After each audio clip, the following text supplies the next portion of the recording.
میری اور آمنہ کی محبت کی شادی تھی. ہم دونوں یونیورسٹی میں ایک ساتھ پڑھتے تھے. ہماری شادی میں کوئی بھی سماج کی دیوار نہیں بنا تھا کیونکہ وہ میری ممانی کی چھوٹی بہن تھی. ہمارا جگ منگنی پر شادی والا حساب تھا. آج میری سہاگ رات تھی اور مجھے خود پر کنٹرول کرنا مشکل لگ رہا تھا.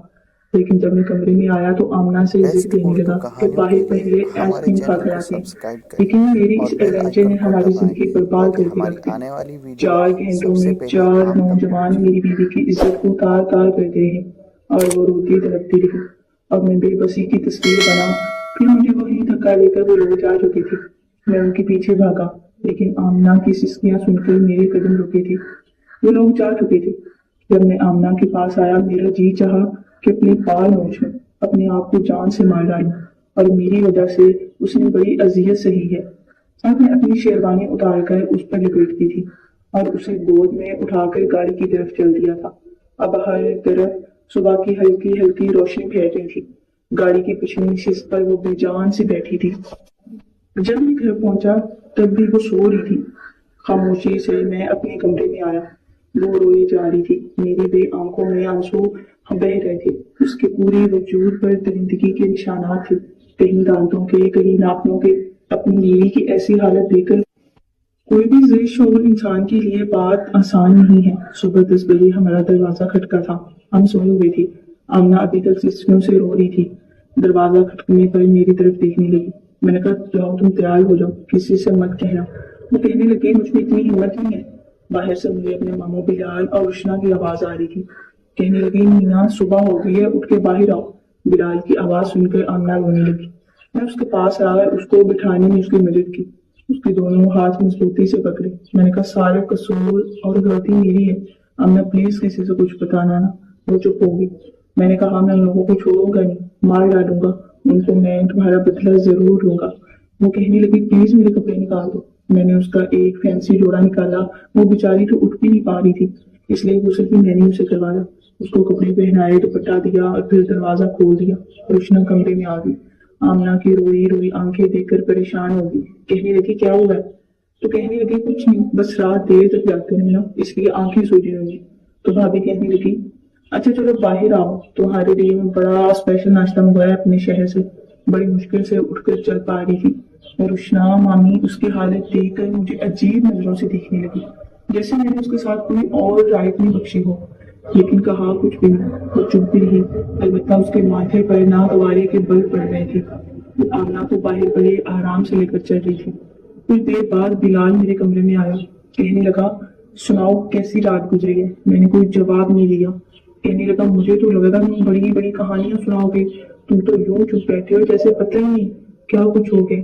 ایک ہی رات میں بیوی نے تمہاری زبان پر تالا لگا دیا. میں نے کوئی جواب نہیں دیا، چپ چاپ ادھر ادھر کی باتیں کرنے لگا. چاہ کر بھی سب کچھ ہینڈل نہیں کر پا رہا تھا. چپ چاپ میں بیٹھ کر بس بلال کو دیکھتا رہا. بلال مجھ سے مذاق کیے جا رہا تھا لیکن میں چپ تھا. کچھ دیر بعد سب نے ناشتہ کیا لیکن روشنا بڑی خاموش تھی. ناشتہ کرواتے ہی بلال کا اشارہ کیا اور واپس چلی گئی. پتہ نہیں وہ کیا سمجھ رہی تھی لیکن میں کیا کر سکتا تھا. آمنہ کی حالت دیکھ کر تو میری والدہ بھی مجھے گھور گھور کر دیکھ رہی تھی. کچھ دیر بعد بلال کا فون آیا اور کہنے لگا بھانجے کیا کیا ہے تم نے آمنہ کے ساتھ؟ میں نے کہا تم کیا ہوا ہے؟ اب میں نے کچھ نہیں کیا. وہ کہنے لگا یار ٹھیک ہے تمہیں آمنہ سے محبت تھی، تم مجھ سے شادی کی، لیکن یہ کہیے کہ رات میں تمہیں پتہ ہے نا روشنا کتنی ناراض ہے مجھ سے. وہ کہنے لگی اسے شہریار سے یہ امید نہیں تھی. وہ دیکھنے میں تو ایسا نہیں لگتا. آمنہ چل رہی پاری کیا کیا تم نے؟ تھوڑا سا جذبات کو قابو بھی رکھنا چاہیے تھا نا. میں نے کہا بس غلطی ہو گئی مجھ سے، بعد میں احساس ہو گیا تھا. وہ کہنے لگا بہت غلط کیا ہے، شرمندہ کر دیا تم نے. لیکن آمنہ کی حالت ٹھیک نہیں ہے، وہ روئی جا رہی ہے، کچھ کھا بھی نہیں رہی. میری والدہ مجھے ڈانٹنے لگی. کہنے لگی تمہیں کیا ہوا ہے، انسان یا جانور؟ ایک ہی رات میں بچی کی تم نے کیا حالت بگاڑ کر رکھ دی ہے. مجھے امید نہیں تھی شہریار کہ تم یہ حرکت کرو گے. میں نے کیا اسے اب بتاتا کہ سب کچھ انسانوں نے نہیں، انسان کی روح میں کتے اور بھیڑیے تھے. لیکن قصور میرا تھا، اس لیے لعنت ملامت مجھے ہی مل رہی تھی. میں سمجھا تھا کہ شاید وہ ٹھیک ہو جائے گی، میں ہوں نہیں اسی قابل. مجھے کہتی رہی کہ اسے کہیں نہیں جانا لیکن میں اپنے ایڈونچر انہیں انجوائے کرنے کے لیے زبردستی اسے باہر لے گئی. میں نے اس کے ساتھ اچھا نہیں کیا. میری والدہ اسے ڈاکٹر کے پاس لے کے گئی. ایک ہفتہ میری والدہ نے اسے اپنے کمرے میں رکھا اور پھر میرے کان کھینچے. کہ بیوی کے ساتھ ایسے رہتے ہیں جیسے بیوی کے ساتھ رہنے کا حق ہے۔ وہ میرے کمرے میں آئی تو وہ چپ چاپ سی تھی، وہ مجھ سے بات تک نہیں کر رہی تھی۔ سمجھ تو میں بھی سکتا تھا لیکن الفاظ جیسے میرے پاس بھی کم تھے۔ لیکن آزمائش ابھی ختم نہیں ہوئی تھی، ابھی تو بہت سی آزمائشیں باقی تھی۔ میں اپنے آپ کو بہت سمجھانے کی کوشش کر رہا تھا کہ آمنہ کو نارمل زندگی کی طرف لا سکوں۔ وہ ابھی بھی چپ چاپ کسی پتھر کے مجسمے کی طرح میرے بیڈ پر میرے سامنے بیٹھی ہوئی تھی۔ میں اس کے پاس آیا اور اس کا ہاتھ پکڑ لیا۔ جیسے میں اس کے پاس ہاتھ پکڑا وہ بری طرح سے چونکی۔ وہ مجھے خوف زدہ نظروں سے دیکھنے لگی۔ میں نے کہا، کم آن یار، please Amna, try to understand, جو کچھ ہوا ہے سب بھول جاؤ۔ اس کی آنکھوں میں ٹپ ٹپ آنسو بہنے لگے۔ شہریار، آپ کو کیا لگتا ہے جو میرے ساتھ ہوا ہے میں اس کو بھول سکتی ہوں؟ مجھے راتوں کو نیند نہیں آتی اور اب ہچکیوں سے رو رہی تھی۔ کہنے لگی، آنکھیں بند کرتی ہوں تو ان لوگوں کی حوث شدہ نظریں آنے لگتی ہیں۔ کیا لگتا ہے آپ کو کہ ابھی بھی وہ مجھے نوچ رہے ہیں، کاٹ رہے ہیں، بے جان سا وجود سمجھ کر مجھ پر درندگی کر رہے ہیں؟ شہریار، کہ سب بولنا آسان ہے۔ میں نے کہا، آسان تو نہیں ہے نا، لیکن اس حادثے کو لے کر اپنی زندگی پر بات کرنا بھی عقلمندی نہیں ہے نا۔ کہنے لگے، بہت مشکل ہے، تمہیں پتا ہے نا، تمہیں پتا ہے شہریار، وہ اپنے آنسو ضبط نہیں کر پا رہی تھی، بہت رو رہی تھی۔ کہنے لگی، میرا جی چاہتا ہے میں خودکشی کر لوں، جب ان کی درندگی مجھے یاد آتی ہے۔ میرا تو جی چاہتا ہے میں اپنے آپ کو ختم کر لوں۔ میں نے اس کا سر کندھے پر رکھ دیا، وہ روئے جا رہی تھی۔ اپنے کندھے پر رکھا اس کا سر سہلانے لگا، اس کے بالوں کو اپنے ہاتھوں سے سنوارنے لگا۔ میں نے کہا، چپ ہو جاؤ، تمہارے آنسو مجھے بہت اذیت دیتے ہیں کیونکہ تمہارا قصوروار میں ہوں، مجھے اپنا مجرم سمجھو۔ وہ روئے جا رہی تھی۔ میں سوچ چکا تھا کہ اس کے زخم کو اپنے محبت سے بھرنے کی کوشش کروں گا۔ میں اسے اپنے پاس بیڈ پر لٹایا اور خود بھی اس کے ساتھ لیٹ گیا۔ وہ اس کو اپنے حصار میں لیا اور سینے کے ساتھ لگی آنسو بہائے جا رہی تھی۔ میں آہستہ آہستہ اسے اپنی محبت دینے لگا۔ صرف نائٹ لیمپ کی مدھم سی روشنی تھی کمرے میں۔ اس کے ماتھے پر بوسہ دیا، اس کے رخسار پر۔ وہ دونوں ہاتھ میرے سینے پر رکھ کر مجھے پیچھے دینے لگی۔ میں نے کہا، پلیز آمنہ، مجھے اجازت دو، تمہارے ہر زخم کو اپنی محبت سے بھر دوں گا۔ یہ کہتے ہی جیسے اس کی گردن پر جھکا، میری نظر اس کی گردن پر پڑے دانتوں کے نشان پر پڑی۔ میری آنکھوں کے سامنے وہی منظر آنے لگا، اس کمینے انسان کا چہرہ نظر آنے لگا جو آمنہ کو اپنی درندگی کا نشانہ بنا رہا تھا، اس کے پورے وجود کو کاٹ رہا تھا، اپنی دانتوں کے نشان چھوڑ رہا تھا۔ اپنی دونوں مٹھیاں فوراً میرے پیچھے ہٹائی۔ میرا محض بری طرح تنفس پھیلنے لگا، میرا پورا جسم پسینے سے شرابور ہو گیا۔ میرے لیے بھی آسان نہیں تھا اپنی آنکھوں سے آمنہ کو درندگی کا نشانہ بنتے ہوئے دیکھنا، بہت بڑی اذیت سہی تھی۔ اور اب اس کے قریب جاتے اس کے نشانات دیکھ کر میرا جی چاہتا تھا کہ میں خود کو ختم کر دوں یا پھر وہ لوگ میرے سامنے آ جائیں اور انہیں چیر پھاڑ کر رکھ دوں۔ آمنہ بھی اٹھ کر بیٹھ گئی، کہنے لگی، شہریار، کیا ہوا ہے؟ مشکل لگ رہا ہے نا یہ سب میرے لیے بھی بہت مشکل ہے۔ میں اور تم نارمل لائف میں نہیں جی سکتے۔ میری بدحواسی دیکھ کر وہ میری کیفیت سمجھ چکی تھی۔ میں نے کہا، ہم دونوں کو کچھ وقت چاہیے۔ میں بول بھی نہیں پا رہا تھا، کس اذیت سے گزر رہا ہوں۔ اپنی بیوی کے وجود پر کسی غیر کی بربریت کے نشان دیکھنا ایک مرد کے لیے آسان نہیں ہوتا۔ میں نے آمنہ کو تسلی دی اور اسے بہلانے کی کوشش کرنے لگا۔ 1 مہینے تک اس کے زخم بہتر ہوئے تھے، اب اس کے چہرے کی شوخی سب کچھ ختم ہو کر رہ گیا تھا۔ روشنا مامی بھی پریشان لگ رہی تھی، آمنہ کو یوں چپ چاپ دیکھتی تو بار بار پوچھتی کہ شہری کا رویہ تمہارے ساتھ کیسا ہے، کیوں اتنی چپ چپ رہنے لگی؟ تم تو ہر وقت ہنستی مسکراتی رہتی تھی، شادی کے بعد تمہیں کیا ہو گیا؟ وہ بھی ہلکی سی مسکراہٹ سجا کے کہتی، میں ٹھیک ہوں، آپ کو کیوں غلط لگ رہا ہے؟ ماموں بھی مجھ سے پوچھنے لگتی، شہری کیا بات ہے؟ شادی کے بعد تم چپ چاپ رہنے لگے اور آمنہ تو بس ہنستا کھیلنا بھول گئی ہے۔ میں یہ کیا بتاتا کہ کیا مسئلہ ہوا ہے؟ میں نے کہا، کچھ نہیں، تو بلال سب ٹھیک ہے۔ وہ میری آنکھوں کی طرف دیکھنے لگا، کہنے لگا، ابھی کسی بیوقوف ملانے کی کوشش کر رہے ہو؟ میرا پورا بچپن ہمارے ساتھ گزرا ہے، ہم ماموں بندے کم اور دوست زیادہ ہیں۔ شہری، تم آج تک اتنا چپ نہیں رہ سکے جتنا اب ہو گیا۔ اور آمنہ یار، وہ تو ہنستا کھلتا گلاب تھی۔ جب تم نے اس کے لیے رشتے کی بات کی تو مجھے لگا آمنہ کے لیے تم ایک بہترین ساتھی ثابت ہوگے۔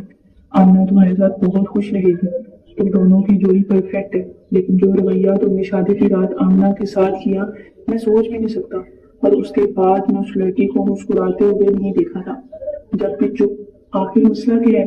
بتاتی کیوں نہیں؟ بلال کا لہجہ سخت ہوا تھا۔ میں انہیں کیا بتاتا؟ تم جب بھی کوئی مسئلہ ہی نہیں، آمنہ اس رشتے سے انجان تھی نا، اور میں بھی خود پر کنٹرول نہیں کر پایا تھا۔ بس وہ بھی مجھ سے غلطی، اس لیے یوں ہو گئے ہم دونوں۔ میں نے بات ٹالنی چاہی۔ بلال کو لگا تم ایسے نہیں ہو، مجھے یقین نہیں آتا کہ تم یہ سب کیا ہے۔ اور آمنہ بچی اور کم عقل نہیں تھی کہ اس رشتے سے انجان ہوتی، بات کچھ اور ہے۔ میں نے کہا بلال پلیز بہت ہو گیا، تم کیا میرے پیچھے پڑ گئے ہو؟ میں اور آمنہ ایک دوسرے کے ساتھ خوش ہیں، اس لیے ہمارا تفتیش کرنا بند کر دو۔ اور روشنا مامی یہ بھی کہہ کر واپس اپنے کمرے میں آ گیا۔ میرا دماغ کھولنے لگا۔ جب کمرے میں آیا تو ایک نئی مصیبت میرے لیے تیار تھی۔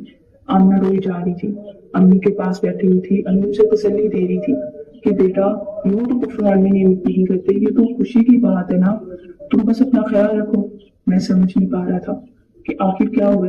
میری والدہ نے مجھے دیکھا تو تم مسکرا کے کہنے لگی شہریار مبارک ہو بیٹا، تم باپ رہنے والے ہو۔ یہ سن کر مجھے لگا کہ کسی نے میرے اعصاب پر ہتھوڑا مارا ہو۔ میرا دل دھڑکنا بھول گیا تھا۔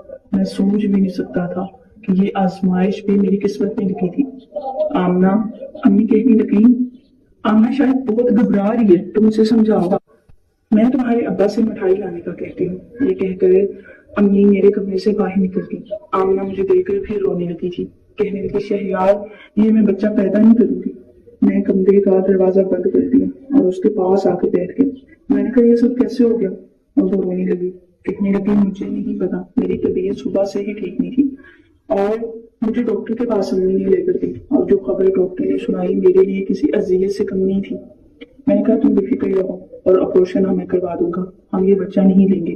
میں اس کے آنسو صاف کرنے لگا۔ اگلے ہی روز میں سے لیڈی ڈاکٹر کے پاس لے کر گیا اور کہا کہ مجھے یہ بچہ نہیں چاہیے، آپ میری بیوی کو آپریشن کر دیں۔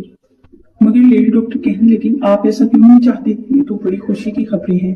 میں نے کہا میں ابھی بچہ نہیں چاہتا، اس لیے پلیز میری بیوی کو آپریشن کر دے، اور پیسے بتائیں کتنے لگیں گے۔ میرے سخت لہجے پر لیڈی ڈاکٹر کے ماتھے پر بل پڑے۔ اس نے پیسے بتائے، میں اس کی فیس بھر دی۔ میں چاہتا تھا جلد از جلد یہ کام ہو جائے۔ آمنہ کو مزید آزمائش میں نہیں ڈال سکتا تھا، نہ خود کو۔ آمنہ کو لیڈی ڈاکٹر لیبر روم میں لے کے گئی۔ مجھ سے یہ کہہ کر گئی تھی کہ پہلی بار میں اگر آپریشن کروایا جائے تو پھر اگلی بار بچہ بڑی مشکل سے ہوتا ہے، لیکن میں نے پھر بھی یہی کہا کہ آپ ہی آپریشن کر دیں۔ جیسے ہی وہ آمنہ کو لے کر کمرے میں گئی، تھوڑی دیر بعد بلال اور روشنا مجھے نظر آئے۔ شاید وہ اپنے بیٹے کو ڈاکٹر کو دکھانے آئے تھے۔ مجھے دیکھ کر ادھر آ گئے، کہنے لگے تم یہاں کیا کر رہے ہو؟ میں نے کہا آمنہ کی طبیعت ٹھیک نہیں ہے، اچانک خراب ہو گئی، اس لیے آنا پڑا۔ روشنا پریشان ہو گئی، کہنے لگی کیا ہوا؟ کل ہی تو آپا نے مجھے خوشخبری سنائی تھی کہ میں خالہ کی نہیں آ رہی ہوں۔ میں نے کہا ہاں لیکن صبح آمنہ کی طبیعت زیادہ خراب ہو گئی تھی، اس لیے میں اسے یہاں لے کر آیا، شاید بچہ نہ بچ سکے۔ یہ سن کر روشنا پریشان ہو گئی۔ مجھے اس وقت بھی یہی بہانہ ٹھیک لگا تھا۔ تھوڑی دیر بعد لیڈی ڈاکٹر باہر آئی، مجھے کہنے لگی کہ آپ کے کہنے پر میں نے آپ کی بیوی کی DNC کر دی ہے، لیکن آپ کی بیوی کی کنڈیشن ٹھیک نہیں ہے، اس لیے بہت خیال رکھیے گا۔ یہ بات سن کر روشنا حیرت سے میری طرف دیکھنے لگی، مجھے کہہ رہی تھی، اور بلال بھی غصے سے کہنے لگا شہری یہ لیڈی ڈاکٹر کیا کہہ رہی تھی، تم نے آمنہ کی DNC کروائی ہے؟ میں نے نظریں چراتے ہوئے کہا ہاں۔ وہ کہنے لگی کیوں؟ میں نے کہا اس لیے کہ مجھے کوئی بچہ نہیں چاہیے۔ ایک تھپڑ تھا جو بلال نے میرے منہ پر مارا تھا۔ کہنے لگا مجھے نہیں پتا تھا کہ شہری تم اس حد تک گر سکتے ہو۔ روشنا رونے لگی، کہنے لگی بلال میں اپنی بہن کو اس شخص کے ساتھ نہیں رہنے دوں گی، یہ انسان نہیں جانور ہے۔ یہ کہہ کر وہ لیبر روم میں چلی گئی۔ بلال کہنے لگا مجھے ذرا بھی اندازہ نہیں تھا کہ تم اس قدر نیچ انسان نکلو گے، میں تو کبھی آمنہ کی شادی تم سے نہیں کرواتا، تم انسان نہیں ہو جانور ہو، شاید اپنی خواہشات کی خاطر تم نے اپنے ہی بچے کا قتل کر دیا۔ بلال مجھے باتیں سناتا رہا لیکن میں چپ تھا، کچھ نہیں کہا۔ اس نے مجھے پیچھے دھکا دیا، کہنے لگا دفع ہو جاؤ یہاں سے اور آمنہ کو طلاق دے دو۔ یہ سن کر میرے ہوش اڑے تھے۔ میں نے کہا بلال میں اسے نہیں چھوڑ سکتا ہوں بلال۔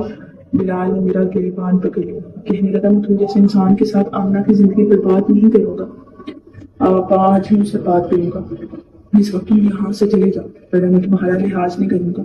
بلال بہت غصے میں تھا اور واپس چلا گیا۔ آمنہ اپنے میکے چلی گئی۔ میری والدہ اور والد نے مجھے بہت باتیں سنائی، تم نے اتنا بڑا قدم اٹھا لیا کیسے؟ کہ میں چپ چاپ ان کی باتیں سنتا رہا۔ میری والدہ بھی رو رہی تھی، کہنے لگی شہریار تم نے ہمیں منہ دکھانے کے قابل نہیں چھوڑا۔ آمنہ کے گھر والے بہت غصے میں کہنے کہ تمہیں بیٹے کو کہیں کہ ہمارے بیٹے کو طلاق دے دیں، آپ کا بیٹا انسان نہیں جانور ہے۔ میری یہ غلطی مجھے سب کی نظروں میں برا بنا چکی تھی۔ کاش کے وقت کا پہیا واپس مڑ سکتا، میں کبھی آمنہ کو باہر لے کر نہ جاتا۔ میں خاموشی سے کمرے میں چلا گیا۔ آمنہ کو کال کی، وہ رو رہی تھی۔ میں کہا پریشان مت ہو، سب ٹھیک ہو جائے گا۔ کہنے لگی شہری میرے گھر والے طلاق کی بات کر رہے ہیں۔ میں نے کہا جب میں دوں گا ہی نہیں تو کیا کر لیں گے؟ بس تم یہی کہنا کہ تم طلاق نہیں لینا چاہتی۔